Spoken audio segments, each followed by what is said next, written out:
Speaking honestly about life, for a dashing spirit, even while bleeding.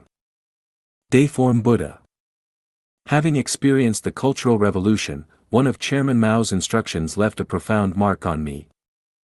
Marxism, in 1,000 words and sentences, boils down to one: rebellion is justified. I suppose I was born with a rebellious streak, like someone with horns on their head and thorns on their body. I've always lived by sayings like, if the east doesn't shine, the west will, or, when one door closes, another opens. Another favorite of mine has been, as long as the moon reflects on the lakes and rivers, there's no need to worry about where to cast your fishing line. First rebellion, against my primary school teacher. At nearly 7 years old, I had my first act of defiance. My teacher, Mr. Chi, was writing math test questions on the blackboard. Eager to prove myself, I completed them in under 10 minutes and, feeling triumphant, rushed to him. "Teacher Chi, I've finished." I was expecting praise but was instead shocked when he angrily flung my notebook to the floor. Bewildered and humiliated, I wondered what I had done wrong. Someone whispered to me, "It's Mr. Chi, not Teacher Chi." I realized my mistake, but the teacher's reaction deeply hurt my self-esteem. Silently, I picked up my notebook, glared at him, and left the classroom. I never stepped foot in it again. Looking back now, I can't entirely blame him. If Mr. Chi had learned English, he might have found Teacher Chi similar to Mr. Chi and let it slide. Perhaps it was an early sign of my natural affinity for English. Second rebellion, standing my ground. This was against another teacher during my first year at formal elementary school. A female classmate sitting in front of me had her tooth broken by a rock thrown by another student. The teacher, assuming I was the culprit, asked me to stand up and reprimanded me in front of the whole class. I shouted, "I didn't throw the rock." Eventually, the real culprit confessed, and the teacher told me to sit down. But I refused. Furious and indignant, I stood for the rest of the class, thinking, "You humiliate me, I'll make you uncomfortable too." Looking back, I regret it. My stubbornness must have embarrassed my teacher, Ms. Lee, poor teacher. Third rebellion, against my mother.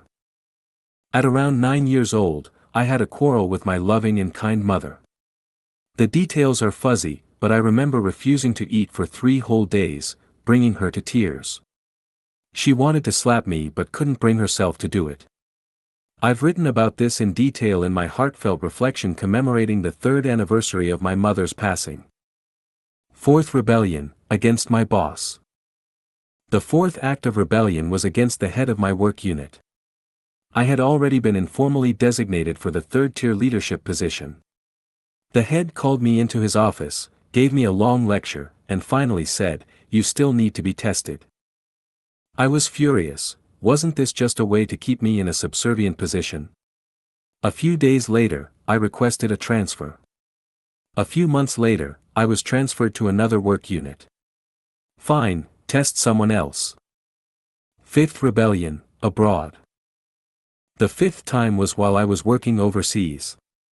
During a meeting, my boss falsely accused me of wrongdoing. Furious, I stood up in front of everyone and declared, "Boss, I quit. You can do it yourself." Then I walked out with my head held high. These were just a few examples. I've rebelled countless times. Questioning authority. When I read the Tao Te Ching, I felt Laozi left too many things unsaid. If you're going to speak, why not finish the thought? Instead, he left behind 3,000 cryptic words and then vanished, leaving me to decipher his riddles. How frustrating. The Buddhist sutras were no better. Despite teaching for over 40 years, the Buddha neglected humanity's material needs and ignored our innate nature, deviating from the greatest creator's intended design. His teachings left behind many unresolved puzzles for me to fix. What a hassle. The Bible, too, left me perplexed. It didn't answer many of my pressing questions. Besides, why didn't Jesus lead humanity directly into the era of Lifechanyuan? Leaving at such a young age only added to the burden left for me to bear. The Internationale sings it best. Creating happiness, for humanity and ourselves, requires two things. My ultimate revelation.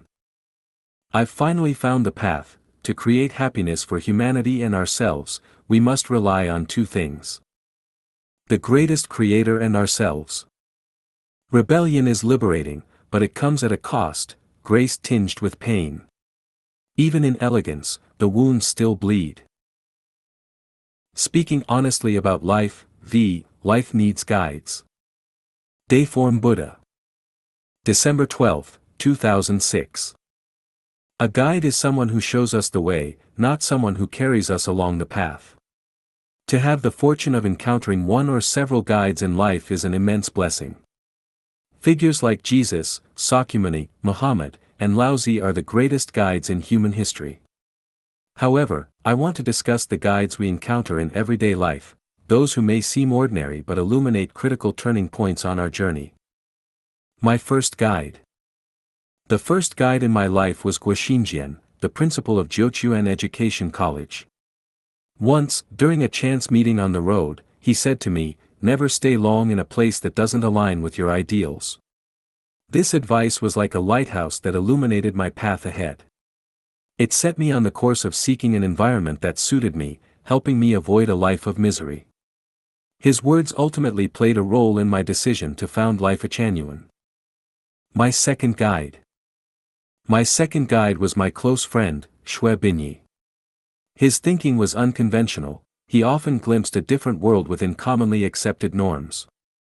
For example, his concept of visualized thinking was a unique discovery. Whenever possible, we would gather and engage in wide-ranging conversations, which benefited me immensely. At just over 30 years old, he was already leading a large geophysical exploration team and mentoring a group of individuals, of whom I was one. My third guide. My third guide is my current wife. An ordinary woman, she possesses exceptional foresight and wisdom. Her guidance transcends mundane interests and directly addresses the core themes of life. For example, when I was considering going abroad, a leader at my workplace urged me to stay, hinting that I could succeed him as the head of a mechanical processing plant. Given my strong theoretical and practical foundation in mechanical engineering, this was a tempting offer. I hesitated, should I stay and strive for this position, or go abroad to work as an interpreter? I discussed this dilemma with my wife, and she decisively said, "A true man's ambitions should reach far beyond his current circumstances. Don't just focus on immediate benefits. Even if you become the plant manager or a provincial governor, wouldn't you still be just a cog in the machine? Go abroad." Her firm words resolved my doubts, and I embarked on a journey abroad. This decision allowed me to experience foreign cultures, engage with people from diverse cultural backgrounds, study the Bible in church, and witness the lives of Christians, all of which laid a vital foundation for the birth of Lifechanyuan. Gratitude for guides. I am deeply grateful to my guides. Without their wisdom, I would have been left to grope blindly, like Xie Sun desperately deciphering the secrets of the dragon saber or someone lost in the spider's web cave. Every true mentor hopes their disciples will ultimately surpass them. Only disciples who transcend their mentors can be deemed excellent, and only then can the mentor feel fulfilled and joyful. I strive to surpass my mentors to repay their grace and teachings. I regard Jesus, Sakyamuni, Muhammad, Laozi, and Mao Zedong as my mentors and work diligently to go beyond them. I believe my current endeavors align with the wishes of my guides and the purposes of my mentors. Life needs guides and mentors. Life without guides or mentors is a bewildered life, a sorrowful existence. At present, I view the celestial members of Lifechanyuan as my guides and mentors.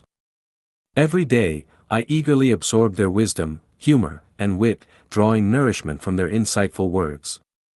Their selfless love and spirit of dedication inspire me to climb toward the highest realms of life and existence.